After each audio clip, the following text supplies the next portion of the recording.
자, 여러분 안녕하세요. 오늘서부터 음교론 기본반을 시작해 보도록 하겠습니다. 자, 기본반은요, 총 6주로 구성이 되어 있습니다. 6주 동안 여러분과 1월, 2월 동안 공부를 할 건데요. 저희 숙제는 5주차까지만 나갑니다. 인간적이죠, 그죠? 마지막 주차는 복습도 필요하고 그럴 테니까 저희의 골든타임은 4주차 수업이면 3주차까지만 나가고 6주차 수업이면 5주차까지만 나가면 되는 구조로 돼 있어서 마지막 주차에는 그동안 밀렸던 숙제들을 좀 몰아서 할 수도 있을 거고요. 또 질문이 쌓였던 부분들을 선생님과 나눌 수도 있을 것 같습니다. 자, 그래서 이제 기본반을 달려보도록 하겠습니다. 자, 여러분 오늘 강의 교재 받으셨나요? 네, 강의 교재를 한번 봐주시면 되겠습니다. 자, 음악 교육을 시작할 때 뭐서부터 시작할까라는 고민을 늘 할 때 철학서부터 들어가면 굉장히 무거워요. 첫 시간서부터 플라톤, 아리스토텔레스 막 이런 얘기하면 우리랑 너무 먼 얘기 같아서 좀 어렵거든요. 그래서 어떤 것서부터 시작하면 여러분이 음교론을 조금 더 친숙하게 느낄 수 있을까 생각해 봤더니 마치 기본반 동안에는 선생님한테 옛날 얘기 듣는 것처럼 옛날에 음악교육은 이렇게 했었어요 라는 얘기를 들으면 조금 흐름도 잡히고 낫지 않을까 싶어서 음악교육의 역사적 흐름서부터 시작을 합니다. 자, 음악교육의 역사적 흐름은 크게 우리나라 중심으로 하는 음악교육의 역사와 서양을 중심으로 하는 역사가 있습니다. 자, 여러분한테는 둘 중에 어떤 게 더 나은가요? 뭐 그래도 알아듣는 것 같은 한국말을 사용하는 우리나라의 음악교육사가 조금 더 낫지 않을까 싶은데 나중에는 서양의 음악교육사가 훨씬 더 편하실 거예요. 왜냐하면 우리나라의 음악교육사는 나랑 너무 밀접한 관계가 있기 때문에 하나하나 디테일하게 뭐 해야 할까요? 암기해야 합니다. 그래서 교육과정까지 연결돼 있는 우리나라 음악교육사 부분은 나중에 이제 되게 디테일한 암기가 필요한 부분들이다. 그러니까 오늘 듣는 얘기들은 옛날서부터 지금까지 음악교육이 어떻게 흘러왔는지에 대한 얘기들을 좀 듣게 되실 거고요.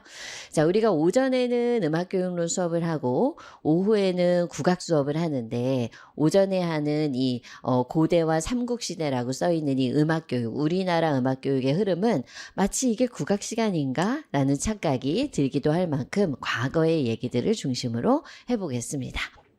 자, 여러분 이제 저랑 같이 음교론 공부하실 준비가 좀 되셨나요? 네, 저의 목소리도 이제 조금 여러분 귀에 익숙한가요? 아직 아닌가요? 네. 자, 그래서 여러분 갖고 있는 강의 자료에 고대와 삼국시대라고 써 있는 것서부터 제가 여러분한테 옛날의 음악교육은 어땠어요? 라고 하는 옛날 이야기를 들려주는 것처럼 특별한 암기 없이 그냥 편안하게 들을 수 있게 해보겠습니다. 자, 고대의 제천의식과 축제에서는 이렇게 되어 있습니다. 자, 고대는요, 제천의식과 축제가 전부였던 사회였다라고 보시면 됩니다. 자, 여러분 요새 즐기는 축제 같은 거 생각해 보면 복잡한 제도나 무슨 복잡한 규칙들을 외워야 되는 게 아니라 그냥 즐기면 되는 거죠. 그런데 이 즐기는 과정에서 혼자 즐길 수는 없습니다. 인간은 항상 무리를 이루어서 어떤 공동체를 이루면서 살아가니까 이들 간에 즐기는 거예요. 자, 즐기다 보면 어떤 생각이 드냐면 오늘 먹을 식량은 충분한가?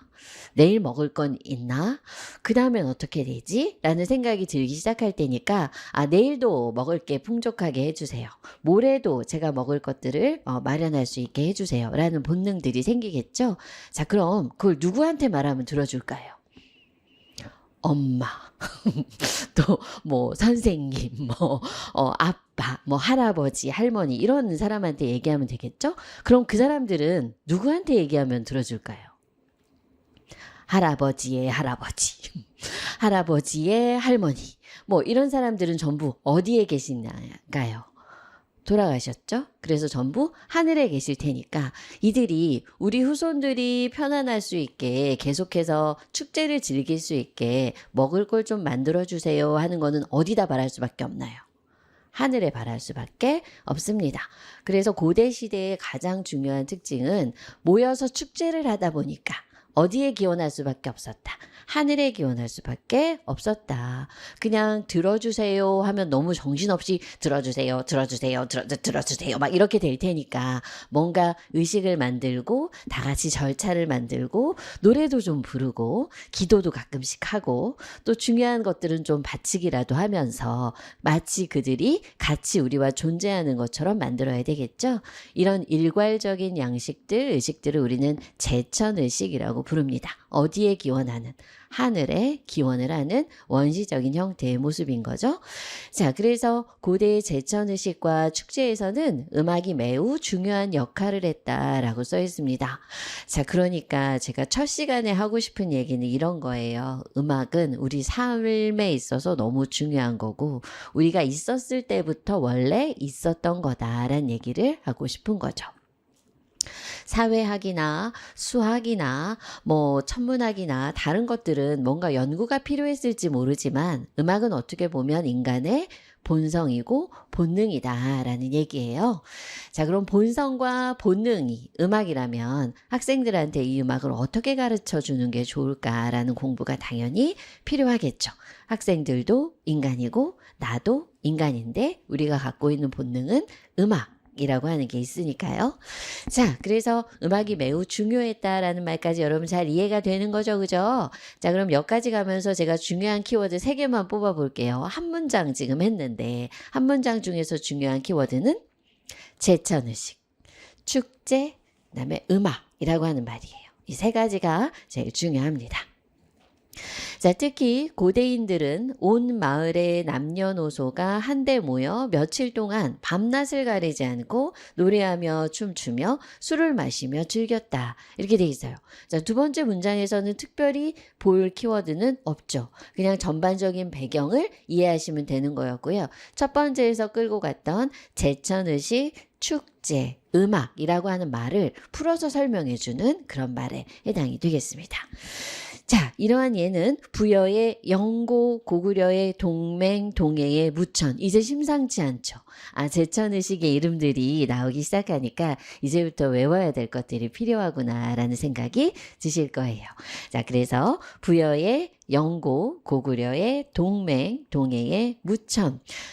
제가 중학교 다닐 때 이걸 잘 외우는 방법을 선생님이 알려주셨는데 부엉이야 이렇게 말씀하시더라고요. 아, 부여의 영고니까 부엉이야 이렇게. 자, 그 다음에 고동소리가 난다 이렇게 알려주셨어요. 그래서 고구려의 동맹이다 이렇게. 그 다음에 친구를 동무라고 부르니까 동해에는 무천이라고 하는 게 있다 이렇게 하셨으니까 여러분도 비슷한 뭔가 청킹들을 만들어가면서 이 세 지역에서 나타난 제천의식의 이름은 좀 외워야 되는 게 필요합니다 라는 얘기입니다. 자, 한편 마한에서는 5월에 씨 뿌리기가 끝냈을 때와 10월 추수를 끝냈을 때 많은 사람들이 무리지어서 노래를 부르고 춤을 추며 술을 마셨다.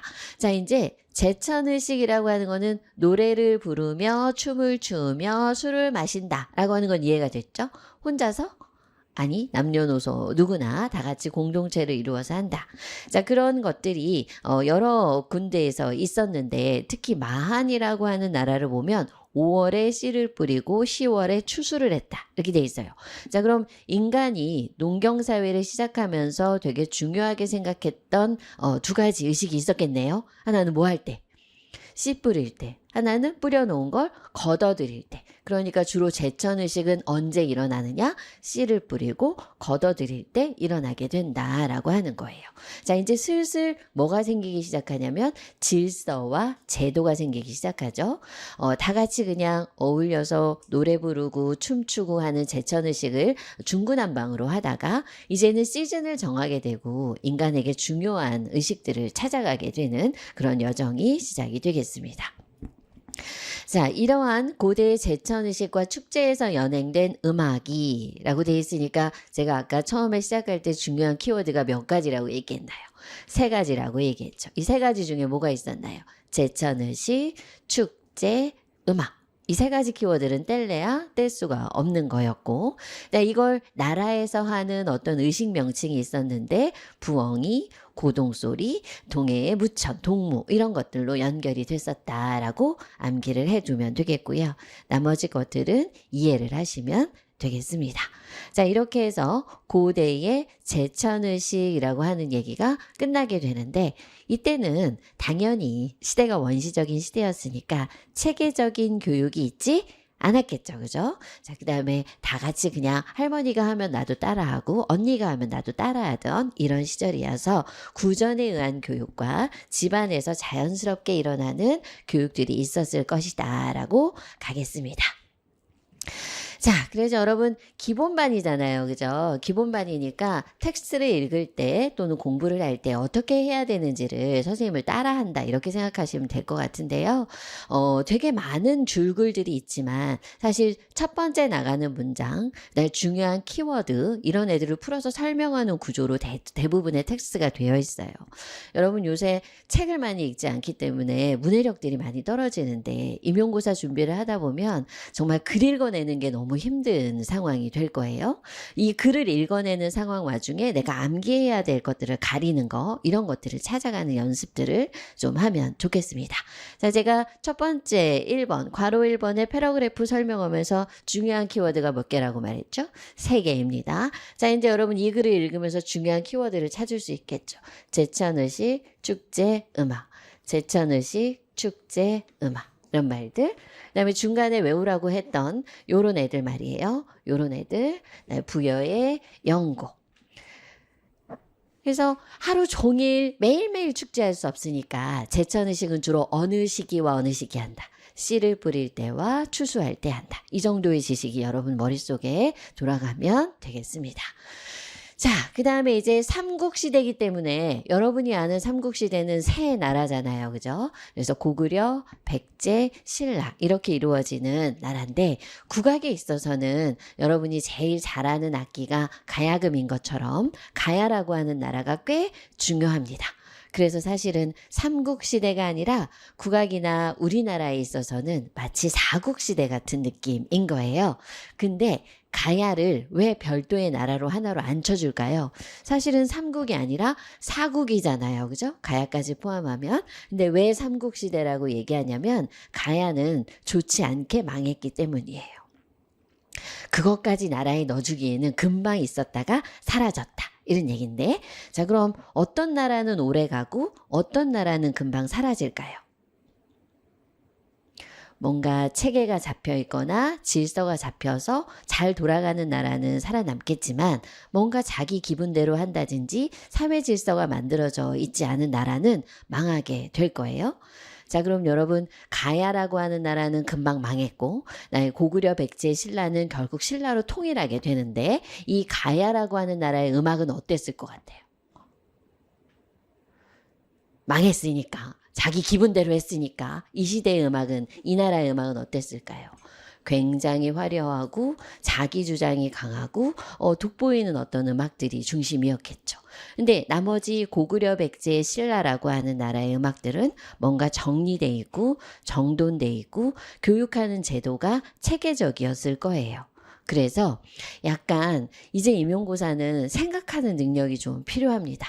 내가 본 것이든 안 본 것이든 어떤 분위기였을까라고 하는 걸 유추하는 작업들이 좀 필요한데 제가 그래서 삼국이라고 하는 시대를 설명할 때 가야를 더해서 사국이라고 말하지 않는다라는 얘기를 했죠. 가야는 금방 망했다. 그럼 망한 나라의 음악은 어땠을까라는 얘기로 유추를 해내는 거예요. 그래서 가야의 음악은 굉장히 화려하고 굉장히 복잡한 음악이었을 거예요.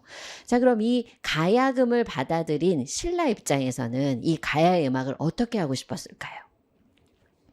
너무 복잡해. 이거 에바야 좀 아니지 않니? 그러니까 조금 정돈되고 조금 더 다운시켜서 우리만의 스타일로 다시 만드는 게 필요해 라고 하는 생각을 했겠죠.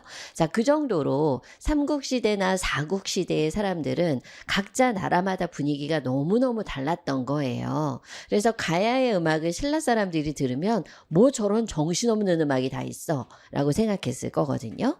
그래서 실제로 가야에서 가야금을 들고 신라로 넘어온 우룩의 음악을 신라 사람들은 그대로 받아들이지 못해요. 이상한 음악이야. 저거 듣다가는 다 망할 것 같아. 이런 생각이 들었겠죠? 그래서 훨씬 더 정제된 음악으로 만들게 됩니다. 자, 이제 왜 삼국시대라고 하는지, 가야는 국악사에서 왜 필요한지 이해가 되었나요? 자, 가야는 음악이 뛰어났던 건 분명해요. 하지만 나라가 오래가지 못하고 사람들이 너무 자기 감정을 표현하는 데 익숙했던 거죠. 그 음악을 받아들였던 신라에서는 뭔가 정제를 하고 제도적으로 안착시키는 노력들을 하게 됐다. 그래서 결국 삼국시대 음악이 고려시대로 이어지게 되는 현상들이 나타난다. 이렇게 가면 되겠어요. 자, 그럼 여러분도 임용고사 공부를 하거나 뭔가 생활을 즐길 때 어떤 생활이 필요할까요? 자기 맘대로 사는 건 곤란해요. 이제 내가 내키는 대로 사는 나이는 아니에요. 그거는 유치원 때 했어야 되고 초등학교 때 했어야 되는데 여러분의 초등학교나 유치원 시절은 사실 엄마의 통제하에 있었죠. 그래서 내 마음대로 못했으니까 이제 성인이 되고 나서 내 마음대로 하고 싶을 텐데 내 마음대로만 하고 살다가는 사회 제도 속에 정착하기 어려워요. 여러분이 되고 싶어하는 직업은 상당히 엄격한 직업이에요. 정시에 출근하고 정시에 퇴근해야 되죠. 그리고 학기 중에 휴가나 이런 것들이 그렇게 자유롭지 못해요. 대신 뭐가 있나요? 방학이 있죠. 네, 맞아요. 근데 요새 교사들이 야근 안 한다라는 말은 저는 못할 것 같아요. 야근하는 교사를 너무 많이 봐서. 네, 그래서 어쨌든 여러분들이 하고 싶어하는 것들과 뭔가 사회적으로 안정되고 제도적으로 정착되는 직업을 원할 때 내가 해야 되는 태도나 마음가짐이 어느 정도 일치해 줘야 된다. 나 너무 자유롭게 살고 싶으면 레슨 하셔야 돼요. 근데 그러고 싶지 않고 뭔가 제도권 안에서 안정된 직업을 꾸리고 싶어서 지금 이걸 하고 싶어 하는 거라면 나의 생활을 어느 정도 절제하고 이 룰에 맞출 필요가 있는 건데 저는 특히 수업 시간이 그렇다고 생각해요. 여러분 이제 공부할 수 있는 시간이 대학교에 있는 거 아니고 대학원에 있는 거 아니고 학원에 있잖아요. 그죠? 그럼 학원에 수업 시간 전에 제 시간에 나타나고 수업이 끝난 다음에 조금 더 앉아있는 모습을 보이면 좋겠다 싶은 생각이 듭니다. 수업 끝났으니까 빨리 짐 싸가지고 가야지. 이거보다는 오늘 나온 숙제들이나 배운 것들이 뭔지 한 번만 보고 가는 시간들이 좀 필요해요. 그래서 여러분들이 이렇게 강의실에 앉아 있으면 저도 퇴근하지 않습니다. 강의실 불이 꺼질 때까지 제 연구실의 불도 켜져 있어요.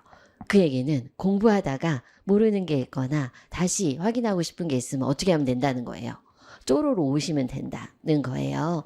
그래서 되도록이면 그 시간을 지키려고 저도 되게 애를 쓰고 1년 동안 되게 절제하는 삶을 살려고 애를 씁니다.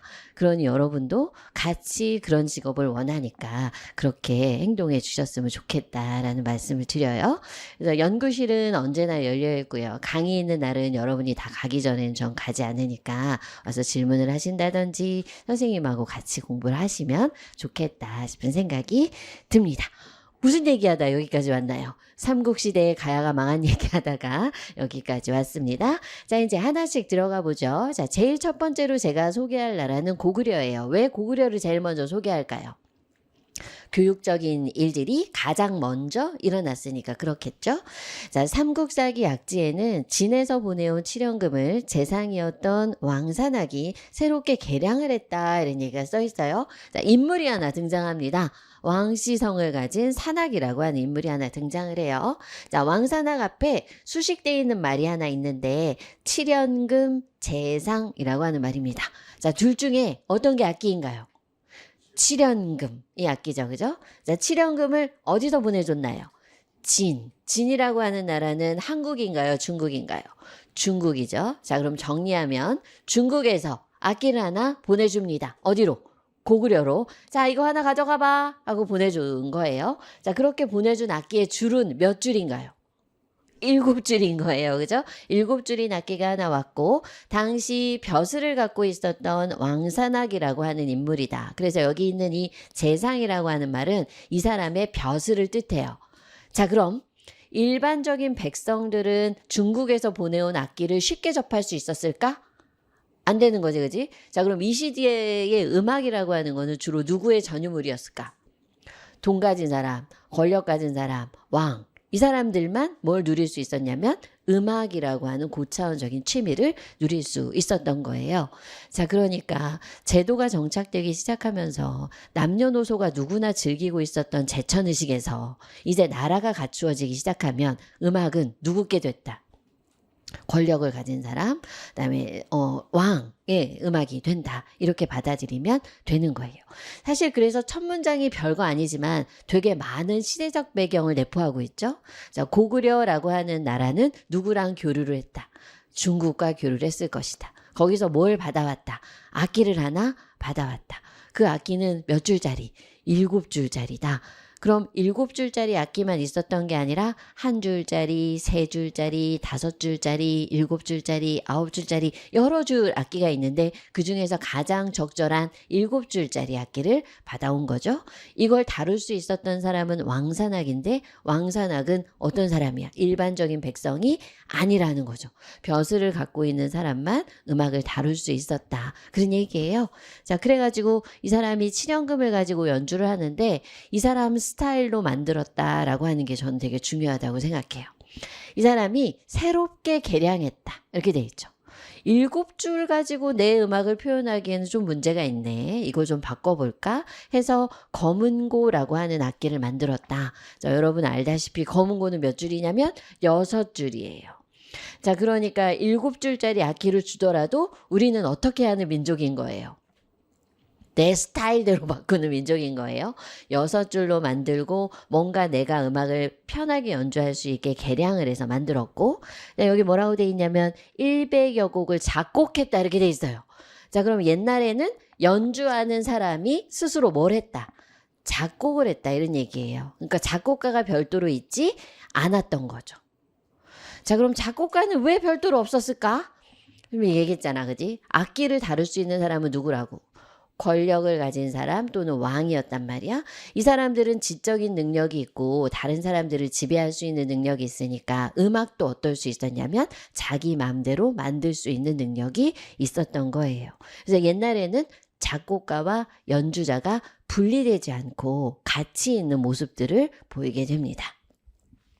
자, 그래서 그렇게 연주를 했더니 검은 학이 날아와서 춤을 추었다. 여러분이 보통 생각하는 학은 무슨 색인가요? 하얀색이죠. 그죠? 보통 학 그러면 하얀색 학을 생각하는데 어떤 학이 날아왔다. 검은 학이 날아왔다라고 하는 거는 일상적인 일인가요? 특별한 일인가요? 특별한 일인 거죠. 그죠? 자, 그래서 약간 악기를 가지고 연주하는 사람을 신격화시키고 범상치 않은 인물로 만들 때 주로 등장하는 색은 검은색의 학입니다. 오늘 제 복장이 무슨 색인가요? 네. 그래서 고구려 검은고 설명할 때 항상 검은색을 입고 오는 버릇이 있어요. 그래서 오늘 컨텐츠 중에 이게 있나? 그러면 그렇게 하고 나타납니다. 자, 무슨 얘기인지 이해가 됐죠? 그죠? 자, 그럼 고구려 시대에 대한 생각이 좀 들 거예요. 중국과 교류를 하면서 악기를 받아오는데 이걸 다룰 수 있는 사람은 보통 사람들은 아니다. 이 사람들은 연주나 작곡할 수 있는 능력이 있었던 사람들이고 이런 연주들이 범상치 않기 때문에 항상 어떤 게 날아온다. 신성시하는 검은 악들이 날아온다. 그래서 이 악기 이름이 뭔 거예요?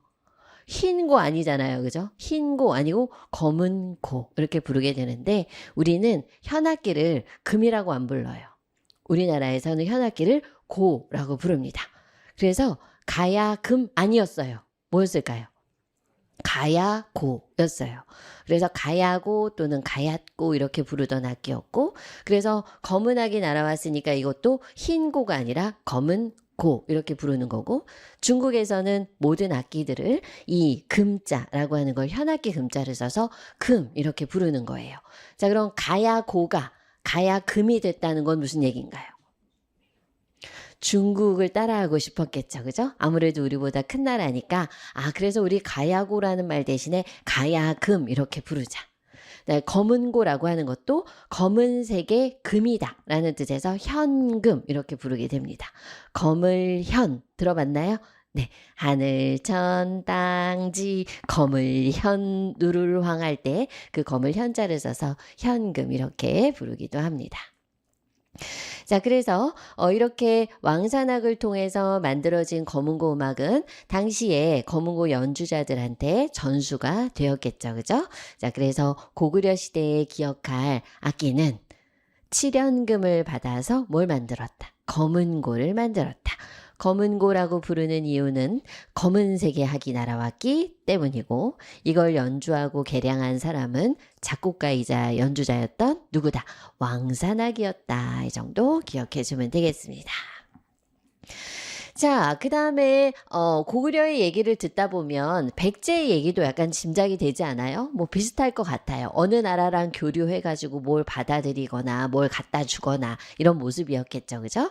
자, 그래서 백제로 넘어가면 백제에서는 음악과 춤이라는 얘기를 하게 됩니다. 춤. 그리고 여기니까 백제는 독특한 악기가 있었단 얘기야, 없었단 얘기야? 그럼 독특한 악기는 없었단 얘기야. 고구려는 아까 무슨 악기를 중심으로? 검은고를 중심으로 음악을 전수했으면 백제는 춤추는 사람들이 많았다. 그런 얘기예요. 나라별로 되게 다르죠. 그죠? 그래서 백제 시대에는 음악과 춤이 중국의 영향을 받아서 크게 발전했는데 또한 일본에도 전래가 되었다. 이렇게 돼 있어요. 자, 그러니까 백제는 어디서 음악을 받아다가 중국에서 음악을 받아다가 어디다 주는 나라의 역할을 했다. 일본에 전해주는 역할을 했다. 이렇게요. 자, 서기 554년에 일본에 파견된 백제인 삼근, 기마차, 진노, 진타. 많다, 그지? 아까 고구려가 나왔어. 이제 백제로 넘어왔더니 삼근, 기마차, 진노, 진타 이런 사람들이 일본의 횡적이나 군후, 망목, 춤 등을 가르쳐 주었다. 이렇게 돼 있고요. 음악을 전수하고 그다음에 특별히 누구? 미마지라고 하는 사람이 되게 중요합니다.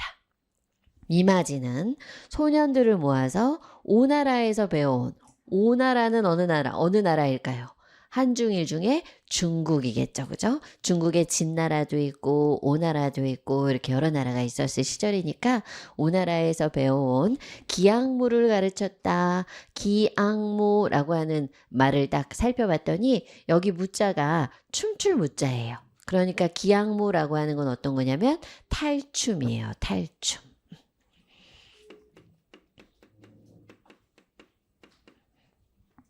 일본에도 전해주었다. 즉 미마지는 당시 여러 사람들에게 무슨 춤?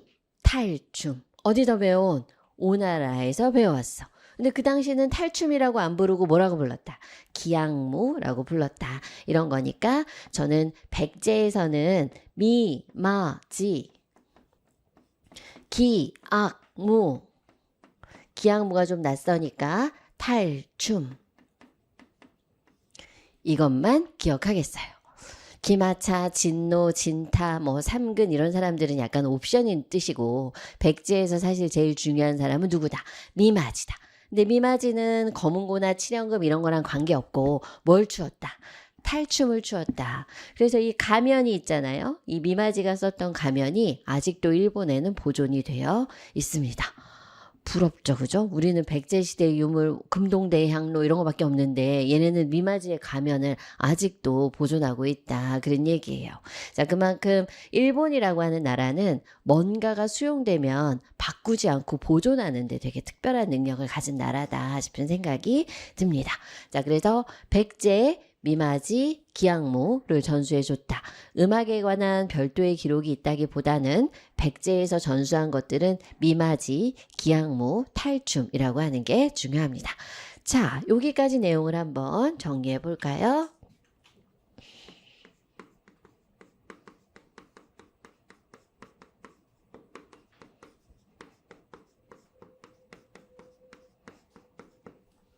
그랬죠, 그죠? 일본에서 중요한 거 정리해라. 그럼 제천의식, 축제, 음악 이렇게 돼가지고 고구려, 고동소리, 동해의 무천, 부여의 영고 이런 거 있었죠.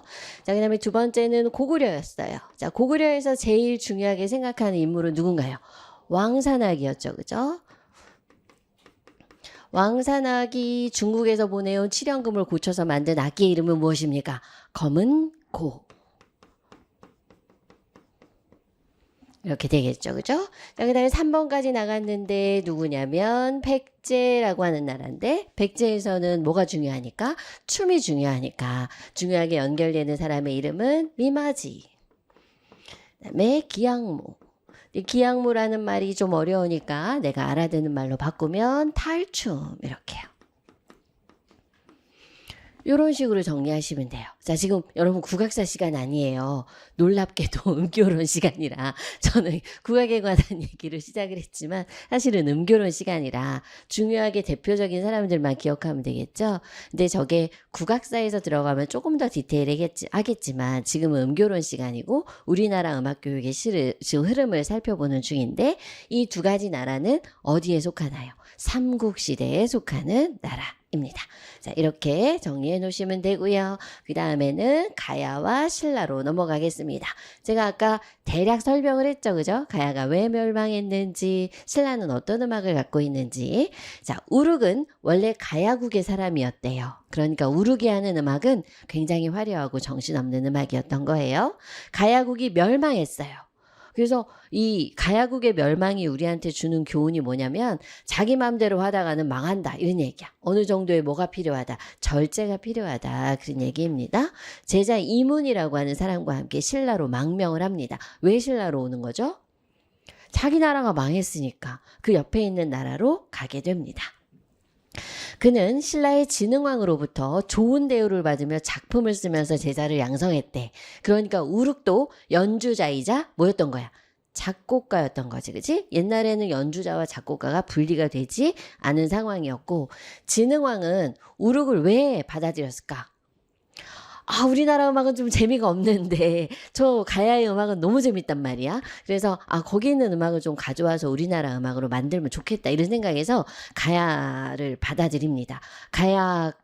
가야고를 들고 있었던 우룩을 받아들여서 결국 지금 우리는 가야금이라고 하는 악기가 신라의 악기인 걸로 알고 있어요. 가야국에서 원래 만들어졌던 악기를 신라가 수용한 건데 원래서부터 신라의 악기인 것처럼 받아들이고 있단 말이에요. 자, 그래서 우룩은 각 제자들의 재주를 고려해서 계고에게는 가야금을, 법지에게는 노래를, 만덕에게는 춤을 가르쳤대요. 자, 그러니까 우룩이 가르친 거는 세 가지예요. 뭐예요? 가야금, 그 다음에 노래, 춤. 자, 그럼 이 당시 음악이 좀 짐작이 되나요?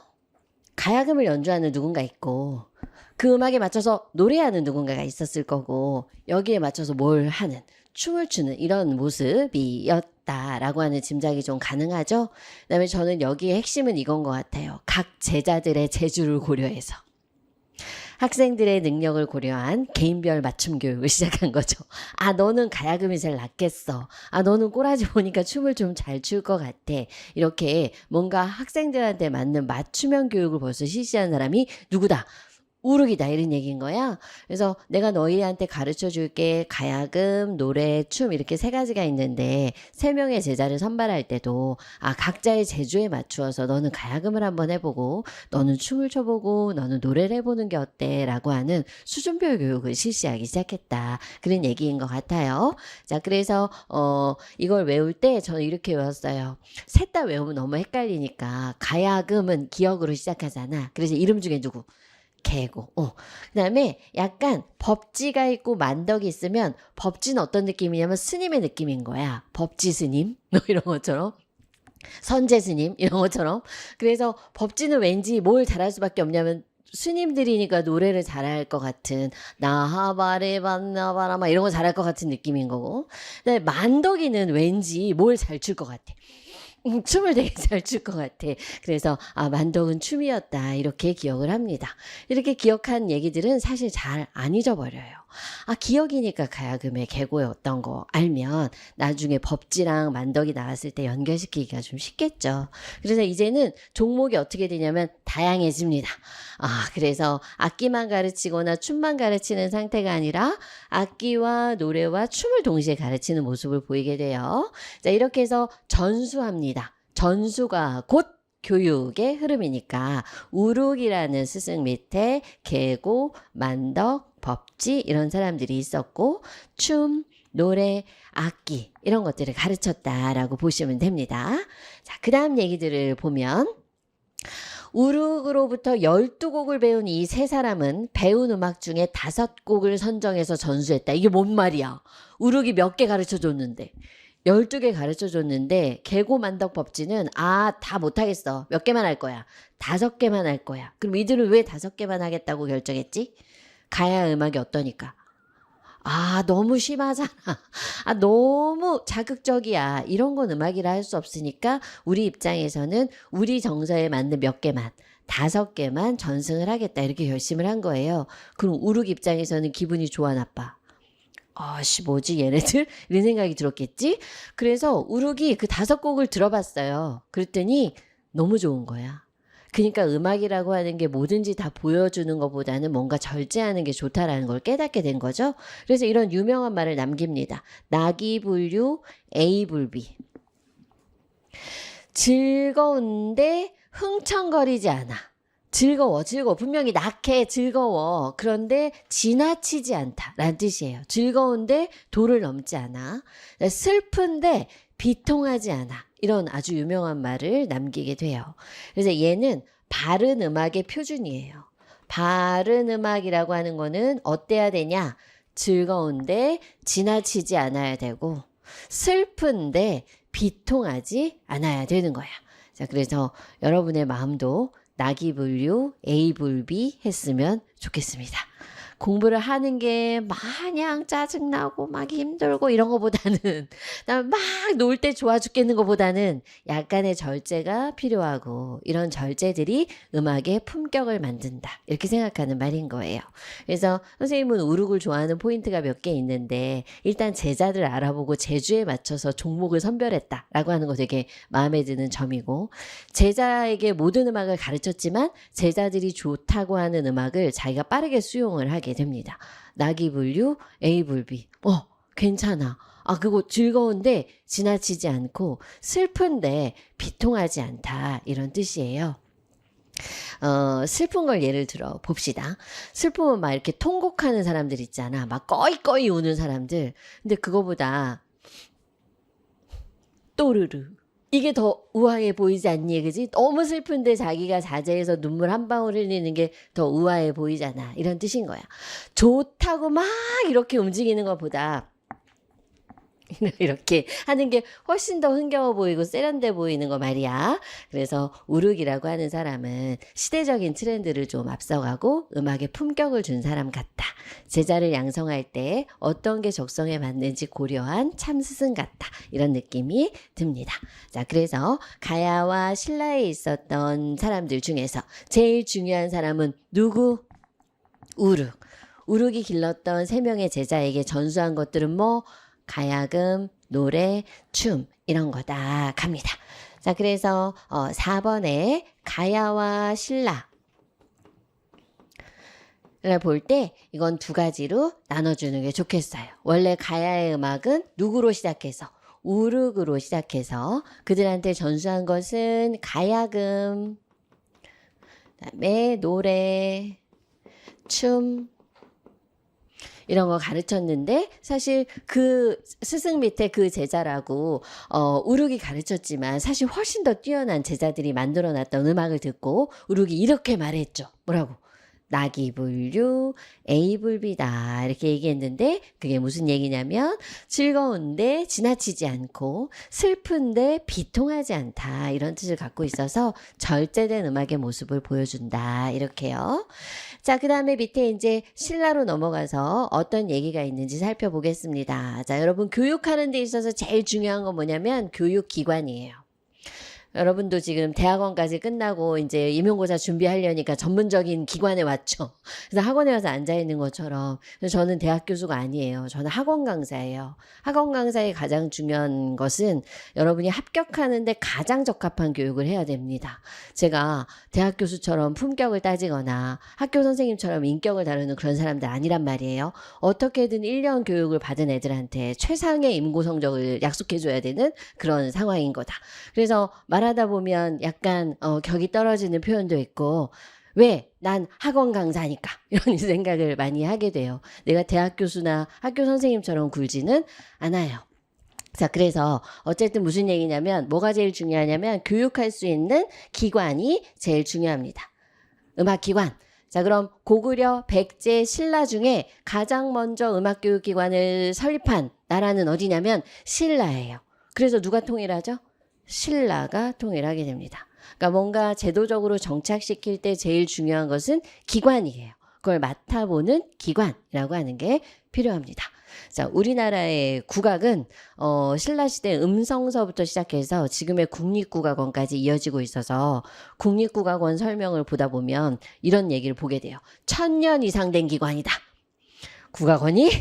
아니, 음성서부터 시작해서 계속 국악의 교육기관이 바뀌었다. 이런 얘기예요. 자, 그래서 여기 써 있는 거 음성서라고 하는 거는 뭐다? 교육기관이다. 이렇게. 자, 그럼 신라시대에 중요하게 써야 되는 거는 뭐가 있겠네? 음성서.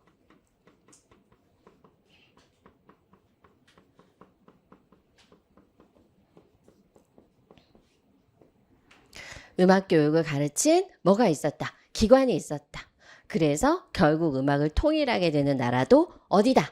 신라다. 이게 되게 중요한 거야. 뭔가 제도적으로 만들 때 기관을 딱 만들어 놓으면 정립이 되잖아요. 요새 우리나라의 공기업 중에서 가장 중요하게 주목받는 데가 항공우주청 막 이런 거잖아요. 그래서 그런 것처럼 뭔가 기관을 만들어 놓으면 제도가 정착되게 돼 있다. 그런 얘기입니다. 자, 이제 여러분 어디까지 했냐면 삼국시대 또는 사국시대라고 불리는 시대까지 갔습니다. 여기서부터 요만큼 얘기한 거예요. 되게 많은 얘기를 했지만 나머지는 다 배경적인 지식적인 관한 부분이고 정리하거나 암기해야 될 부분은 요 정도에서 멈추면 되겠다 싶습니다. 자, 이제 다음 페이지로 한번 넘어가 볼까요? 다음 페이지에 넘어갔더니 통일신라라고 써 있습니다. 통일신라, 백제가 멸망하고 고구려가 멸망합니다. 그 다음에 신라는 계속해서 이제 이어가게 되는데, 자, 신라 입장에서 고민이 생겼어요.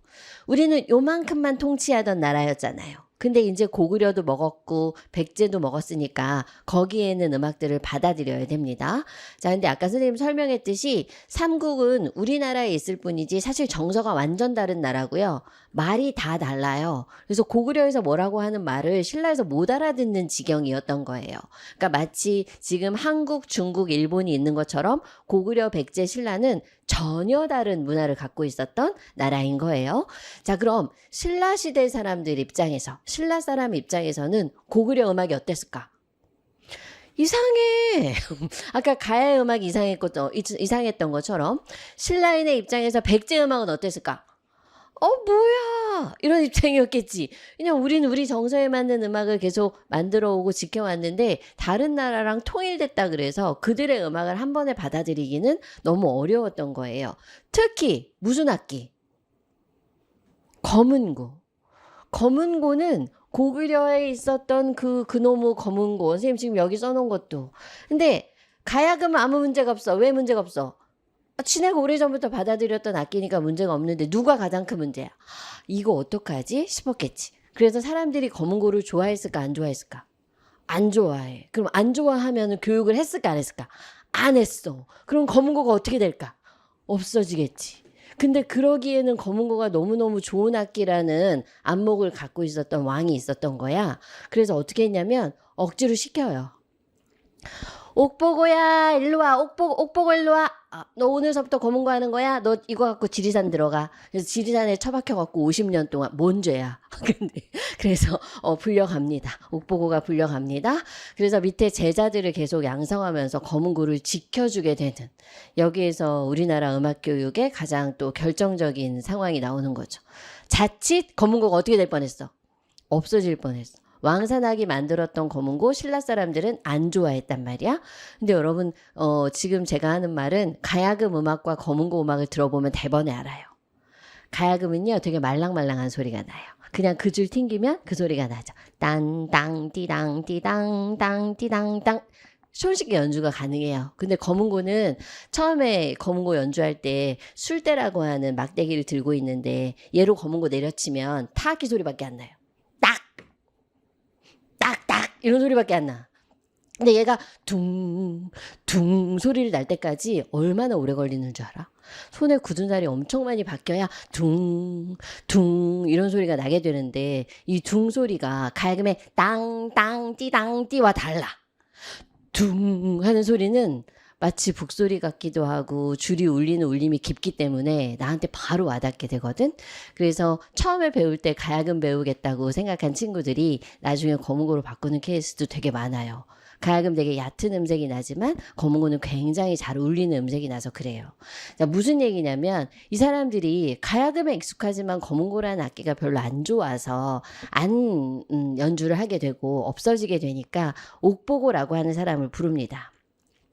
너가 이거 들고 지리산으로 가야겠어. 가서 내가 제자를 끊임없이 대줄 테니까 뭘 가르쳐? 검은고를 가르쳐. 그래서 검은고가 지금까지 남게 되는 되게 중요한 악기가 됩니다. 자, 그래서 이제부터는 줄줄이 사탕이에요. 줄줄이. 옥보고가 일단 들어갔어. 옥보고가 딱 보고가 됐어. 그 다음에 여기서부터 계속 많은 제자들이 이어지게 되면서 통일신라 시대에 검은고가 계속 전승되는 과정을 보여줍니다. 자, 옥보고부터 시작합니다. 옥보고에 의해서 전승이 되는데 누굴 가르쳤냐면 속명득이라고 하는 사람 가르쳤어요. 근데 여러분이 아는 성씨 중에 속이 없기 때문에 저걸 답안지에 쓸 때 항상 속명득 이렇게 씁니다. 안 돼. 속 이라고 써야 돼. 속명득을 가르쳤어. 그 다음에 귀금선생. 이름 너무 잘 지었지.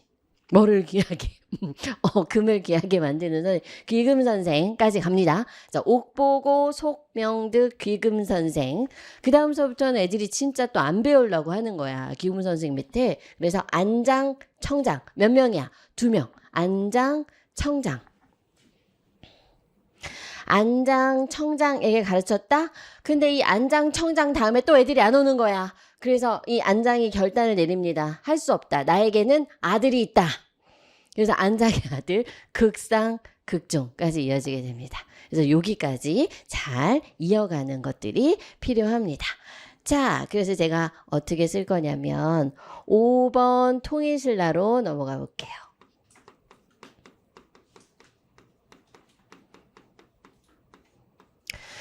5번 통일신라. 자, 이미 우리가 음성서라고 하는 기관은 신라시대 만들었죠. 그리고 통일신라시대까지도 계속 음성서라고 하는 기관이 이어져요. 음성서, 대학감, 음성서 뭐 이런 식의 과정을 통해서 음성서라고 하는 음악 관장 기관은 그대로 유지가 됩니다. 그 다음에 검은고 전승을 위해서 등장하는 사람, 옥보고라고 하는 사람이 등장해요. 옥보고 다음에 누구라고? 속명득. 속명득 다음에 누구라고? 귀금선생. 금을 귀하게 여기는 사람. 그 다음은 2명이죠. 그 다음부터 2명이죠. 안장, 청장. 그 다음이 극상, 극종.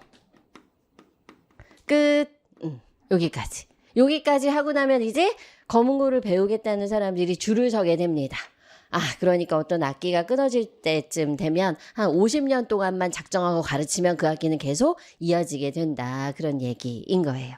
자, 그래서 통일신라 시대 여기까지 갑니다. 자, 여러분 놀랍게도 국악 시간이에요? 음교론 시간이에요? 음교론 시간이에요. 음교론 시간인데 계속해서 지금 역사적인 인물들이 등장을 하게 되죠. 그죠? 자, 여기까지 인물이 좀 있고 나라가 좀 다르기 때문에 조금 복잡하니까 여러분 여기까지 정리를 잘 해주시면 되고요. 자, 그 다음에 이제 고려시대, 조선시대로 넘어갑니다. 자, 이제 고려시대, 조선시대쯤 되면 선생님 여기서 끝났잖아. 극상, 극종에서 끝났지. 이제는 더 이상 누구의 이름을 기억할 만큼 사람들이 소수가 아닌 거야. 그래서 이제 뭐가 필요하냐면 기관, 음악기관, 교육기관 이런 애들이 등장하기 시작해요. 자, 그럼 여러분이 지금 알고 있는 대부분의 국악은 어느 시대 중심의 음악인가요? 조선시대 중심의 음악이지. 그럼 기관이 제일 많았던 시대가 언제일까? 조선시대겠지, 그치? 그때 있었던 기관들이 음악을 아직까지 갖고 있었던 상황들이 많이 있는 거야. 자, 그래서 고려시대와 조선시대로 넘어가면서부터는 이제 점점 뭐가 나오기 시작하냐면 기관이 나오기 시작합니다. 자, 그래서 고려시대로 넘어갔더니 왕립음악기관이다. 자, 여전히 음악은 어디서만 연주하는 거야? 일반 백성들은 음악 따위가 없는 거야. 이런 격조 있는 음악이나 악기를 연주할 수 있는 거는 전부 다 어디 중심이냐면 궁중 중심, 임금 중심, 권력 중심이었단 말이야. 그래서 요즘처럼 이렇게 누구나 음악을 즐길 수 있는 세상이 아니었던 거죠. 자, 그래서 고려시대 음악기관 앞에 뭐라고 써 있냐면 왕립이라고 하는 말이 써 있는 거야. 누구 중심이라? 궁중 중심이라. 자, 대학서는 고려시대의 대표적인 왕립음악기관의 하나였다. 자, 그러니까 기억해야 될 음악관장기관이 뭐야? 대학서. 무슨 시대니까? 고려시대. 대학서서부터 시작을 합니다. 대학서는 관현방과 함께 고려시대 궁중음악에 관한 일을 나누어 맡았다. 관현방이라고 하는 거 뭐라고 생각하면 되냐면 연습실이에요. 대학서가 음악에 관한 행정에 관한 일을 하고 관현방에서는 연습을 시키고 그러니까 이 두 개가 붙여서 대학관현방이라고 불리기도 했다. 이렇게 돼 있죠. 그죠? 자, 대학서의 명칭은 1308년에 전학서로 바뀐 이후에 여러 번 개정되다가 조선시대에도 전학서라는 명칭으로 계승되었다. 자, 여기 있는 세 줄을 정리할 때 중요한 키워드 세 개가 있어요. 첫째, 뭘까? 대학서. 연습했던 어디? 관현방. 이거 두 개 합해서 대학관현방이라고 부르는 것까지 굳이 기억할 필요는 없겠죠. 그죠? 대학서, 관현방. 그다음에 이름이 바뀌었대. 뭐로? 전학서. 이렇게 바뀌었대. 자, 그러니까 세 가지 이름을 기억하도록 합니다. 대학서, 관현방. 그다음에 전학서. 세 개밖에 없는 게 어느 시대? 고려시대다라고 기억하면 되겠어요. 사람은요? 없어요. 너무 다행이죠. 그죠? 사람이 없는 대신에 관장 기관들이 이렇게 펼쳐집니다. 자, 그래서 밑에 보니까 관현방은 1076년에 설립되어서 대학서와 함께 고려시대 음악 연주를 관장했다. 그러니까 연습시키던 곳인 거예요. 관현방이 폐지되면서 대학서, 관현방, 아학서 관리들은 정기적으로 거행되는 국가 행사 때마다 적절한 걸 공연할 수 있도록 공인들과 교방의 역이들을 교육시키기 시작했다. 자, 교방역이라고 하는 거는 뭐라고 보면 되냐면 전속 악단들, 단원들을 얘기하는 거예요.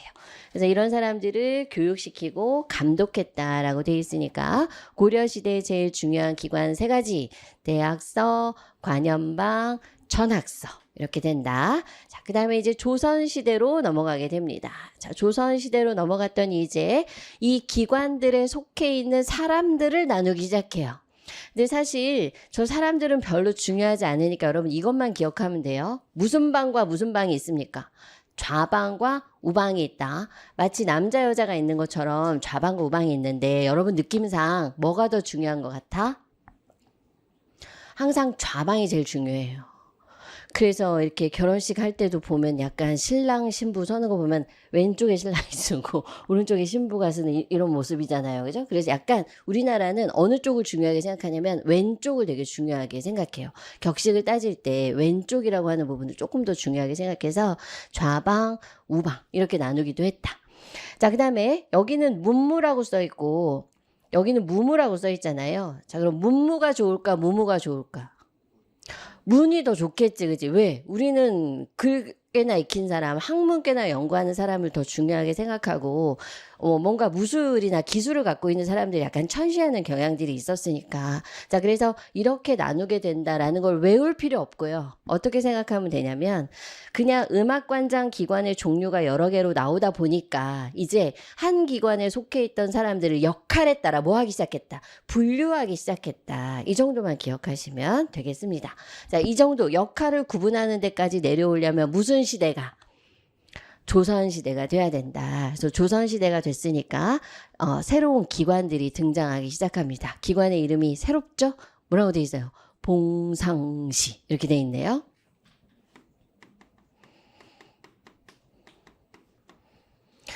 자, 그 다음에 밑에 있는 사람들이 이제 쭉 나누게 되고 그 다음에 어떤 얘기를 하게 되냐면 악학 이런 얘기를 하게 돼요. 약간 이 악학은 느껴지나? 약간 대학 같은 느낌이죠. 그죠? 악학은 음악을 뭐한 기관? 가르치는 기관들. 음악에 대한 학문적인 연구를 하는 기관들을 악학 이렇게 부르게 돼서 봉상시, 그다음에 악학 이런 얘기들이 쭉 나가기 시작하면서 결국 얘네들을 합해서 뭐 악학도감이라고 부르기도 하고 아학서라고 부르기도 하고 장학서라고 부르기도 하고 장학원이 되고 교방사가 되고 안 멈출 건데 장학과가 되고 이왕지가학대가 되고 이왕지가학부가 되고 어때? 그만. 그만. 조선시대에 왜 이렇게 많은 관장기관이 있는 거지? 어떤 시대니까? 음악이 그만큼 다양하게 분화되고 이랬던 시기니까 정말 블라블라블라블라 많은 기관들이 있다. 그지? 봉상시, 악학, 전학서, 아학서, 뭐 그다음에 뭐 여러 가지 기관들이 뭐 교방사, 장학원, 그 다음에 이왕지가학부 막 이렇게 간다. 그치? 자, 일반적인 명칭들이 좀 이어지다가 요거 이상하지. 그치? 이왕지가학부 저건 무슨 말일까? 자, 이제 우리가 우리나라가 아닌 거야. 더 이상 조선이 아닌 거야. 그럼 어디다 나라를 뺏겼니? 일본이 나라를 관장하게 되는 상황이 되죠. 그래서 이 이왕직아학부라고 하는 거는 우리나라를 일개 하나의 부서 취급한 거지. 이왕직이라고 하는 이씨 왕조의 성을 가진 하나의 부서에서 아기나 해라. 뭐 이렇게 격화시킨 이름이라는 거예요. 그전에는 봉상시, 장학원 막 이렇게 가다가 이왕직 악부 정도로 격화시켰다 이렇게 보면 되겠어요. 자, 그래서 이런 이름들이 정말 많은 이름들이 여러분 계속 강조하듯이 지금 국악사 시간이야, 음악교육 시간이야. 음악교육 시간이야. 그러니까 조선시대에 어떤 기관들이 있었다. 많아. 블라블라. 모르겠음. 엄청 많음. 뭐 이런 많은 음악 관장기관들이 있으면서 음악 관직을 맡은 사람들도 구분을 하기 시작했다. 이 정도면 되겠어요. 그냥 내가 못 들어본 음악 관장기관이 나오면 그거는 대체로 어느 시대일 가능성이 높아. 조선일 가능성이 높아. 왜? 어느 시대가 제일 많으니까. 조선시대가 가장 많으니까. 그래서 나 같으면 공부할 게 많은 임용고사에서는 음악교육사에서는 이렇게 하겠어. 많아. 그러니까 내가 딱 외워야 될 것들만 외우는 거야. 첫 번째 음악관장기관 이름이 뭐였지? 음성서였잖아. 그치? 신라시대 때부터 있었던 음성서가 지금까지 온다 그랬으니까 음성서라고 하는 기관이 제일 중요했겠지? 고려시대로 넘어오면서 있었던 기관이 뭐였지? 큰 음악이라 그랬잖아. 대학서, 관현방 이런 거 있었잖아. 자, 그러면서 조선시대로 넘어오면서부터 몰라. 내가 모르는 관장기관 등장하면 거의 대부분 뭐일 거야? 조선시대일 거야. 이렇게 짐작하는 선에서 넘어가야지 저걸 지금부터 다 하다가는 여러분 아마 내일 모레 임고 포기할 거예요. 그래서 그렇게 하지 말고 이거 하나뿐만이 아니거든. 너무너무 많거든. 그러니까 많은 음악 관장 기관이 나타나고 좌방과 우방 이런 식으로 뭘 구분했다. 역할을 구분하고 지위를 좀 나눴다. 조선시대는 철저하게 신분제 나라잖아. 그지? 양반 있고 중인계층 있고 일반 서민 있고 천민 있고 막 이랬을 시대니까 음악하는 사람들에도 격이 있었다. 근데 대체로 뭐가 좋은 거냐면 문은 약간 격화시킨 상태. 이렇게 이해하면 되겠습니다. 자, 그래서 조선시대 음악관장기관이 너무 많아서 이걸 다 여러분한테 설명하고 싶은 생각은 없어요.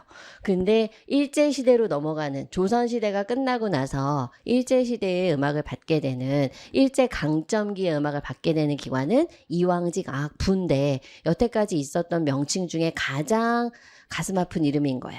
악부. 이렇게 돼 있으니까 일개 하나의 부, 무슨 밴드부 이런 것처럼 갑자기 생각이 안 나는데 왜 애들 동아리 중에 무슨 뮤지컬 부 막 이렇게 뭔가 격화시킨 이름으로 떨어지게 되는 이런 상황이었다. 학생이 무슨 과도 아니고 부 이렇게 하나를 나눠버린 꼴이 되었다. 요 정도까지만 기억하면 되겠습니다. 자, 그러고 나서 이제 가슴 아픈 시대가 오게 되죠. 그죠? 가슴 아픈 시대가 오게 되면서 우리는 이제 음악 교육을 강제로 시작하게 되는 시대가 오게 됩니다. 자, 이제부터 무슨 얘기가 꼭 있어야 되냐면 서양 음악을 가르치는 시기가 오게 돼요. 자, 일제강점기가 지나고 나면 우리는 개화기 또는 일제강점기 이런 걸 지나면서 서양의 문물들을 받아들이게 되는 거죠. 자, 이제부터는 전세가 완전히 역전됩니다. 그동안 우리나라의 음악은 전부 다 국악 중심이었는데 이제는 그 음악의 중심이 뭘로 바뀐다? 서양 음악으로 교육의 중심이 바뀌게 되는 현상이 일어나게 돼서 자, 이제 결국 전통음악은 교육의 힘에 의해서 전승되어 왔는데 전문가들을 양성하는 과정은 뛰어난 양성들을 통해서 쭉 진행이 되다가 조선시대까지 쭉 진행이 되다가 서양 음악을 만나기 시작하면서 이제 조선시대 음악을 배우는 일은 더 이상 없어졌다. 그런 얘기예요. 그래서 선생님도 국악 전공하면서 제일 속상했던 부분이 어떤 거였냐면 우리나라 음악이잖아. 근데 선생님 중학교 때까지 국악을 배운 적이 거의 없었던 거야. 여러분도 학교 음악 시간에 요즘 많이 좋아져서 민요도 가르쳐주고 하지만 사실은 음악 시간에 거의 대부분 서양 음악을 접했던 경우들이 많이 있을 거란 말이죠. 자, 그러다가 이제 서양 음악이 들어오기 시작하면서 우리나라의 모든 음악들은 다 뭐 중심의 교육을 하게 된다. 서양 음악 중심의 교육을 하게 된다. 이렇게 가면 되겠습니다. 자, 그래서 이때서부터는 무슨 얘기를 하게 되냐면 이제 뭔가 서양 음악들이 들어오게 되고 학교 교육에서도 서양 음악이 시작된다라고 가는데 이렇게 보면 되겠어요. 요 제일 마지막 문장. 학교 음악에 서양 음악이 유입. 이러면서 교육의 중심은 국악 중심이 아니라 어디로 바뀌게 된다? 서양 음악으로 바뀌게 된다. 이렇게 가면 되겠습니다. 자, 그 다음에 이제, 이렇게 가슴 아픈 시대를 보내게 되다가 우리는 이제 어떤 시대를 맞게 되냐면, 서양 음악을 이렇게 시작해서 근대 음악들이 쭉 시작이 되면서 과목이 하나 생기기 시작하는데, 개화기와 일제강점기를 넘어서면서 근대식 학교가 등장을 합니다. 자, 학교의 등장이라고 하는 거는 뭘 의미하지? 뭘 의미하지? 학교라고 하는 데는 혼자만 가는 데가 아니잖아. 우리나라 국민이면 다 갈 수 있는 곳이니까 저 학교라고 하는 거는 공교육의 등장을 뜻해요. 공교육. 자, 그럼 공교육 안에서 무슨 교육이 일어났냐면 음악 교육이 일어나겠죠? 자, 그럼 여러분 생각해 봐요. 음악은 듣는 것도 있고요. 노래하는 것도 있고 악기 연주하는 것도 있고 작곡하는 것도 있잖아. 그럼 초창기 공교육에서 할 수 있는 가장 쉬운 방법은 뭐 하는 거야? 듣는 거야? 쓰는 거야? 악기 연주하는 거야? 노래하는 거야? 노래하는 거지. 노래하는 게 가장 기본적인 인간의 활동이니까 공교육 안에서 처음에 시작된 교육이 뭐냐면 창가라고 하는 거야. 창가가 음악이에요? 그러던 시절이 있었어. 우리는 지금 음악 그러면 감상도 있고 창작도 있고 기악도 있지만 저 당시에 음악 그러면 뭐였냐면 노래해봐. 애국가 불러봐. 일제를 찬양하는 노래 불러봐. 막 이런 거였겠지. 자, 그래서 창가라고 하는 교과 형식이라고 하는 게 포함이 되었다라고 보면 되겠어요. 자, 그러니까 이런 거지. 우리나라 공교육에서 최초로 가르친 과목의 이름은 창가. 지금은 음악이라고 부르는 것들을 옛날에는 창가 이렇게 불렀다. 자, 그래서 창가를 중심으로 해서 교육을 쭉 진행을 하게 됩니다. 자, 그 다음에 이제 짐작할 수 있는 내용이 일제강점기가 되었으니까 우리나라 전통음악을 하게 놔뒀을까 못하게 했을까? 못하게 했겠지? 그러면서 뭐 가르쳤을까? 일본식 음계의 노래들. 요나누키 음계의 노래들 또는 일본의 민요 또 외국의 민요 이런 것들을 한국식 민화 정책에 도움이 되는 이런 음악들을 가르쳤겠죠.